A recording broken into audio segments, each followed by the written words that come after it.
Hello and welcome, ladies and gentlemen. You're watching Canal Algérie Midnight News, and these are our top stories. Arrival of new imported buses in Algiers and Genghen ports to modernise the national transport fleet.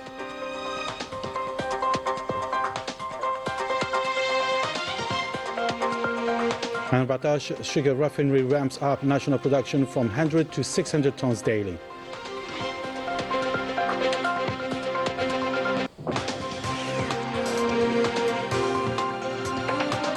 Warm atmosphere at the Solidarity Iftar of the Algerian Consulate in Bobigny, France.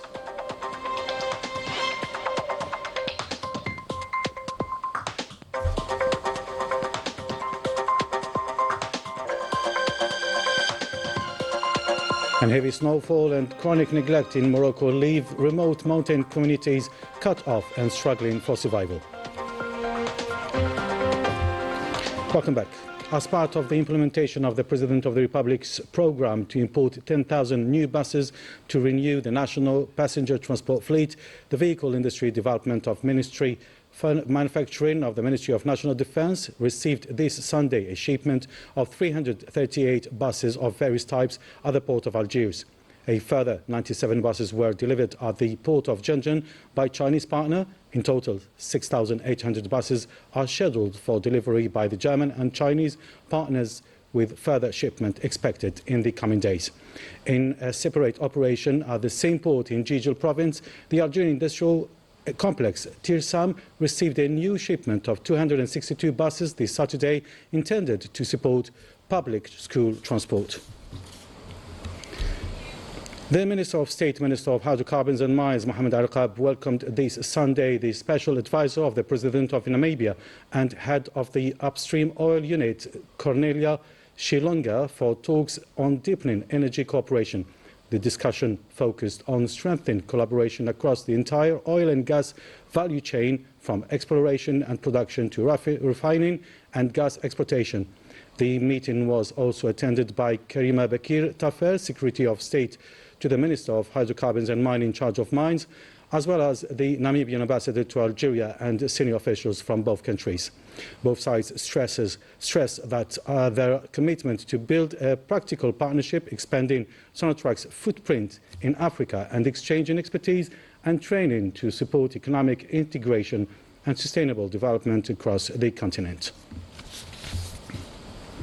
During this fasting period, sugar consumption rises significantly. To meet this growing demand, factories are operating at full swing, including the Boumerdès refinery, which has increased its production capacity while continuing to respect environmental standards as it remains an eco-friendly facility. Siha Moussa, Rizouq and Rani Al-Bahri.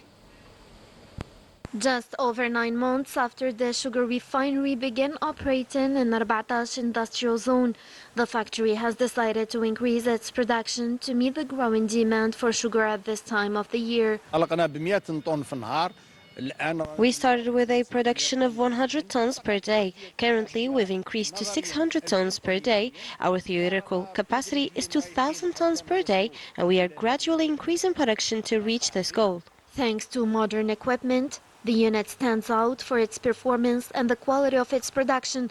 It is also committed to an environmentally responsible approach based on the principles of the circular economy. We have new technologies and well-established machinery, European machines imported from Europe. We use modern technologies and have placed a strong emphasis on environmental sustainability. We are a refinery, a factory, an industry that is 100% eco-friendly. The water is treated and recycled. We produce no waste, and any byproducts we generate are reused. One of the key priorities for us was precisely to build a fully ecological industrial operations. The result is high-quality products. The factory produces a high-quality product that complies with the international IQMSA standard, which defines measurement methods and purity criteria for sugar. IQMSA is the standard that defines sugar quality worldwide. All refiners and producers follow the standard, and we adhere to it strictly. The sugar refinery is entering a new phase of growth, expanding beyond national borders. With strong capacity and high standards, it's now turning confidently toward exports. The traditional solidarity iftars at the Algerian consulate in Bobigny are back to mark the month of Ramadan, providing an opportunity not only to celebrate but also to share warm and convivial moments in true Algerian spirit with members of our community abroad. Afef Bulhushat and Ikram Al-Qadi. At the Algerian consulate in Bobigny, solidarity takes center stage throughout the month of Ramadan. Each evening at 5 o'clock, the main reception hall is transformed into a welcoming gathering space for the traditional solidarity iftar. The consulate opens its doors to those most in need, offering not simply a meal, but a moment of warmth, dignity and unity. This is the third edition since the COVID-19 pandemic. Solidarity has remained unwavering thanks to the support of the President of the Republic, Abdelmajid Tebboune, in coordination with Mr. Marouche, Algiers Consulate.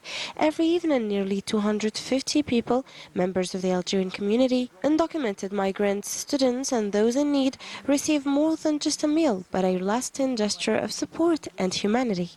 Among the guests are undocumented migrants, often referred to as harragas, isolated workers, people facing hardships, travelers passing through, and families in difficult situations.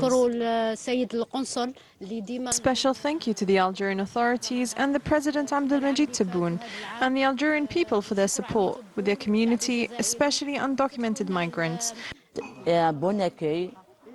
Guests were warmly welcomed. Special thanks go to the kitchen staff and all the teams who truly rose to the occasion. Gratitude is also extended to the President of the Republic, Abdelmajid Tebboune, for his support delivered through the consulate in France, especially during Ramadan, helping Algerian citizens facing similar challenges. Inside the hall, a shared sense of gratitude fills the air. Beyond the food itself, it is the care and respect shown to each guest that leaves the deepest impression. Laughter, conversation and smiles create a warm and uplifting atmosphere, turning the gathering into a genuine celebration. Guests were warmly welcomed. Special thanks goes to the kitchen staff and the team who truly rose to the occasion. An extended thank you to the President Abdelmajid Tebboune for his support, delivering through the consulate in France, especially during Ramadan, helping Algerian citizens facing similar challenges. It's a pleasure to see such an initiative from Algeria's consulate in Bobigny, welcoming all Algerians, especially those with no documents. They are well looked after, all is served, harira, burek, second dish. We are very grateful. At the Algerian Consulate General in Bobigny, solidarity is more than just a seasonal gesture. It is an enduring commitment. Each year, the daily iftar is made possible thanks to the dedication of donors and volunteers. A discreet yet essential chain of generosity, reminding all that during the month of Ramadan, solidarity remains one of the strongest expressions of unity.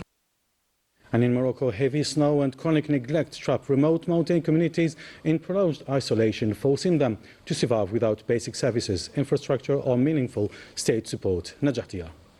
When snowfall blankets these rugged mountain regions, isolation becomes absolute. Entire communities are cut off, and reaching the nearest village turns into a grueling ordeal, made worse by the absence of modern transportation. Only the more fortunate can rely on donkeys to move about. Electricity is non-existent. Homes are lit by rudimentary, traditional means, leaving everyone equally deprived. Here we don't even have transportation. I am forced to carry my mother on my shoulders to walk all that distance you see over there. With the first signs of rain or snow, access roads are sealed off for months, plunging entire communities into isolation and stripping them of even the most basic necessities. As soon as it snows, the road is always cut off, and we have endured this problem for a long time, as we can remember. Beyond these hardships, further injustices condemn these marginalized communities to live on the fringes. Children are forced to study at night under the trembling glow of candles, and by day trek for miles to reach the nearest school. More crushing than the rugged terrain itself is the suffocating sense of abandonment, deepened by the Mahsen Stefan in silence in the face of the suffering of those it has left behind. And in the Middle East, the Zionist attacks continue in Gaza. 2 Palestinians were killed in drone strikes targeting Jabalia and Khan Yunis camp. and 3 others wounded by the occupiers' gunfire east of Gaza. In another aggression that took place in the occupied West Bank, a Palestinian child was assassinated during the Zionist attacks in Nablus. Well, that was it for tonight's news. Thank you very much for joining us. Stay tuned on Canal Algérie. Bye for now.